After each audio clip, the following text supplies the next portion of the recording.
Hello friends, welcome back to my blog. আমি কিন্তু চলে এসেছি তোমাদের সঙ্গে আবার একটা ব্লগ ভিডিও নিয়ে। তো দেখো সকাল সকাল কিন্তু রান্না করার জন্য মাছ দুটো নিয়ে বসে পড়েছি। এখানে দেখো দুটো মাছের মাথা আছে, মাছের সঙ্গে মানে ওর মধ্যে একটু মাছও রাখা আছে, সেভাবেই কাটা হয়েছিল। আর সাথে কিন্তু রয়েছে এরকম দেখো শুক্তো বানাবো, তার জন্য কিন্তু পুরো সবজি টবজি কেটে আমি রেডি করে দিয়েছি। আর এইদিকে দেখো কড়াই বসিয়ে মাছটাকে ভেজে নেবো। একবারে ভেজে এই মাছগুলো ভাজতে প্রচুর ভয় লাগে, জানো তো, এগুলো যেহেতু পাবদা মাছ তো প্রচুর ছিটকায়। আর একবার তো পুরো আমার তেল ফেল ছিটকে সারা গা হাতে পুরো ফোসকা ফোসকা মতো পড়ে গেছিলো। তো যখন এগুলো ভাজাভাজি করি তখনও কিন্তু আমি কিন্তু একটু চাপা দিয়ে রাখি, তাতে কিন্তু মানে ছিটকালেও কিন্তু সেটা গায়ের মধ্যে পড়ার সম্ভাবনা অনেকটা কম থাকে। তাই জন্য দেখো এদিকে মাছটা ভেজে তুলে নিলাম আর ভাবলাম যে একটুখানি ধনে পাতা দিয়ে আর পাতলা একটু আদা জিরা দিয়ে কিন্তু পাতলা মতো ঝোল করে ফেলবো। আর কিছুই করবো না, সাথে বানাবো এরকম শুক্তো। তো যেহেতু ঘরে সমস্ত রকম সবজি আনা আছে, তোমাদের তো আগে ভিডিওতে আমি সব কিছুই শেয়ার করি যে আমি সেদিন নিয়ে এসেছিলাম একটু পেঁপে আর হলো গিয়ে উচ্ছেও নিয়ে এসেছি, উচ্ছেটা ছিল না বলে। তো সব কিছু দিয়ে দেখো বটবডি, উচ্ছে, কাঁচকলা, পেঁপে যা যা লাগে সব দিয়ে কিন্তু আমি এখানে দেখো শুক্তো বানিয়ে ফেলেছি। আর এই যে ঘিয়ের যে কন্টেনারটা, এটা কিন্তু আমার প্রায় শেষ হয়ে গেছে, অল্প একটুখানি নিচে পড়েছিল বলে আমি কিন্তু গরম জল কিন্তু এই দেখো ক্যানের মধ্যে দিয়ে রেখেছি যাতে ঘিটা গলে যায়। আর ঘিটা গলে গেলে তারপরে কিন্তু দেখো এর ওপরে কিন্তু আমি ঢেলে দেবো, তারপরে কী হবে কন্টেনারটাকে মেজে নিতে পারবো। আর এদিকে দেখো আরেকটা সেই ঘি এনে রেখেছিলাম, তো সেটা এখন অবধি খোলা হয়নি, তো সেটাকে এই প্রথম কিন্তু আমি সিলটাকে খুললাম। খুলে এখান থেকে 2 চামচ মতো ঘি আমি এর মধ্যে দিয়ে দিয়েছিলাম। তো আমার লেগেছে এর মধ্যে আমি দিয়ে দিই, ওইটুকুনি ঘিতে তো হবে না, তখন ওই কন্টেনার ধুয়ে জলে অল্প ছিল, বেশি ছিল না, আর এদিকে ওই জন্য ঘিটা দিয়ে দিলাম।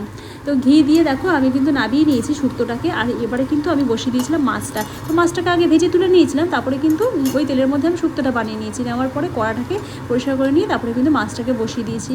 আর এদিকে দেখো বর কিন্তু আবার মাছ নিয়ে এসেছে। বরকে বলেছিলাম দেখো মাছ শেষ হয়ে গেছে, তুমি মাছটা নিয়ে এসো। তো বর মাছ নিয়ে এসেছে। আর আমার বর তো জানো তো যে এরকম চুনো মাছ খেতে খুব ভালোবাসে, মানে পুঁটি মোরলা যাই বলো না কেন।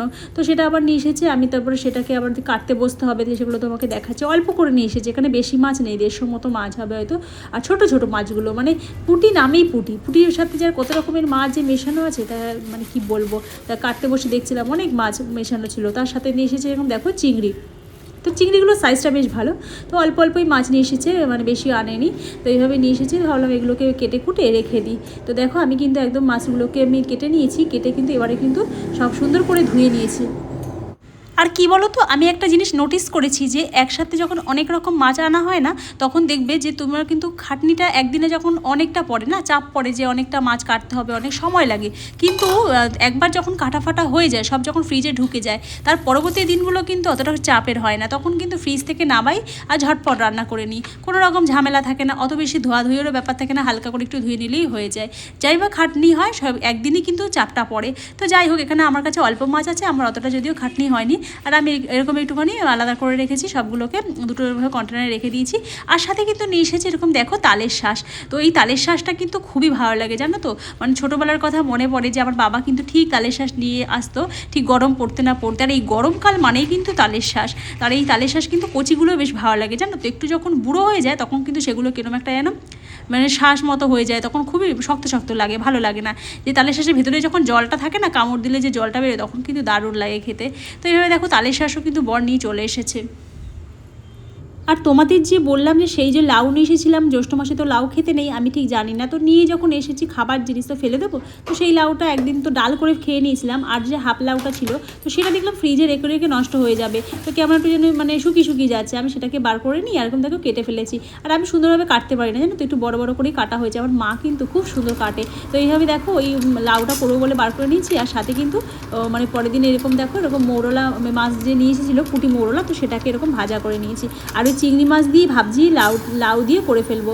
এই লাউ দিয়ে চিংড়ি মাছ করলে কিন্তু ভালো লাগে, শুধু শুধু লাউ করলে না আমার ঠিক ভালো লাগে না। আবার লাউকে দেখেছি বেশি জাল দিলে না টক টক মতো হয়ে যায়, তাই একটু হাই আছে দেখবে লাউটাকে করবে, দেখবে অতটা টক হবে না। আর বেশি ধিমে আছে করলে নানা সময় দেখবে টক হয়ে যায়। তো লাউ রান্না কিন্তু আমার এখানে হয়ে গেছে, লাউ চিংড়ি। আর লাস্টে কিন্তু নামানোর আগে একটু ধনেপাতা ছড়িয়ে দিলাম। দুপুরের লাঞ্চটা কিন্তু আমরা এই দিয়ে কিন্তু খেয়ে নিয়েছিলাম। তো এটাই ছিল আমাদের দুপুরবেলার মেনু বলতে পারো। আর এদিকে দেখো আমি যে মানে বডি লোশন যেটা মানে ইউজ করেছিলাম মানে উইন্টারে, তো সেই কোটোটা রেখে দিয়েছিলাম, তো সেটার মধ্যেই কিন্তু আমি ধুয়ে নিয়ে তোর মধ্যে ভিম জেল কিন্তু আমি ভরে রেখে দিচ্ছি, এভাবে আমি ইউজ করি। আর হলো গিয়ে আমাদের যে সোফা কাম বেড করেছিল, তার মধ্যে যে মানে গদিটা দিয়েছিল, তো সেই গদিগুলো কেটে ওরা ফেলে রেখে দিয়ে চলে গেছিলো। তো সেটাকে আমি কেটে কেটে কিন্তু আমি এরকম মানে স্কচ ব্রাইট মতো বানিয়েছি, তোমাদেরকে আমি দেখাচ্ছি। তো এতে কী হয় বলো তো, অনেক সুবিধা হয়। তো এইভাবে কিন্তু একটু নিয়ে নেবো, এরকমভাবে নিয়ে আর কিন্তু বাসনগুলো মাজবো, আর অনেক সুবিধা হয়। আর চলো তোমাদেরকে দেখাই। তো এই যে স্কচ ব্রাইটের মতো যেটা বলছিলাম, তো এটা হলো, এটা দিয়ে কিন্তু এগুলো ভিম লিকুইডগুলো দিয়ে মাজলে কিন্তু অনেক মানে ফেনা হয় আর খুব সুন্দর পরিষ্কার হয় দেখেছি, আর অনেক দিন বেশ চলে যায় জানো তো আমাদের। তো এইগুলো দিয়ে কিন্তু আমি এইভাবে ইউজ করি। তো এই ধরনের মানে বাঁচিয়ে চলার চেষ্টা করি। তো এই ধরনের বুদ্ধিগুলো মাঝে মাঝে একটু অ্যাপ্লাই করি। দেখো ফেলে দেবো কেন, কোনো জিনিসকে যদি কাজে লাগাতে পারি সেটা তো আমারই মঙ্গল, তাই না? তো আর এইদিকে দেখো, এদিকে কিন্তু বড় দিকে সবজিও নিয়ে এসেছে, যদিও কিন্তু ঘরে কুদরি ফুদরি সব আছে, শুধুমাত্র শশাটা ছিল না আর ঢেঁড়সটা ছিল না, বাকি সবই ছিল। তো এদিকে আবার দেখি বর নিচে গেছিলো, তার সাথে কিন্তু আবার এরকম একটা সবজি নিয়ে চলে এসেছে। আমি ভাবলাম ভালোই হলো নিয়ে এসেছে যখন। আর এদিকে দেখো ঢেঁড়স নিয়ে এসেছে, আর ওদিকে ঝিঙে টিঙে কুদরি সব নিয়ে এসেছে। আর তোমাদেরকে যেটা আমি দেখাচ্ছিলাম, এই দেখো, তো এগুলো দেখতে পাচ্ছ কত সুন্দর ফেনা হচ্ছে।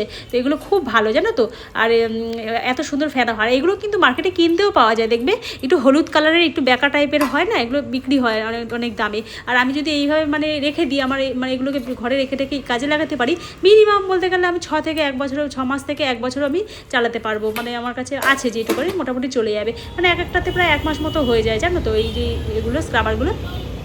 সন্ধেবেলা কিন্তু ঘরের মধ্যে প্রচুর গরম লাগছিলো, এত যা গরম পড়েছে, তাই কিন্তু আমরা চলে গেছিলাম একটু অজয়নগরের কাছে। তো সেখানে একটু ফুচকা খেয়ে নিয়েছিলাম 20 টাকার, বেশি খাইনি। এখানে কিন্তু দাদু বসে, সে কিন্তু খুব সুন্দর ফুচকা মাখে। তো সেখান থেকে কিন্তু 20 টাকা ফুচকা খেয়েছি। বেশি এই কারণে খাইনি, যেহেতু বাড়িতে ভাত খেতে হবে, তো ওই জন্য কিন্তু মানে পেটের জায়গা রেখেই খেয়েছিলাম। তো এদিকে দেখো ফুচকা টুচকা খেয়ে আমরা কিন্তু আস্তে আস্তে বাড়ির দিকে রওনা দিলাম। তারপরে কিন্তু দুধের প্যাকেট নিয়ে এসেছিলাম দুটো, সেই দুধের প্যাকেটটাকে মানে দুধটা বার করে সেখানে দই বসাবো যেহেতু, তাই কিন্তু দুধটাকে একটু জাল দিয়ে নিচ্ছিলাম। তো এইভাবেই কিন্তু মানে দুধ থেকে দইটা বানিয়ে নিয়েছিলাম ঘরে। তো বন্ধুরা ভিডিওটা এইটুকুনি, টাটা, ফিরে আসবো অন্য কোনো ভিডিও নিয়ে, বাই বাই।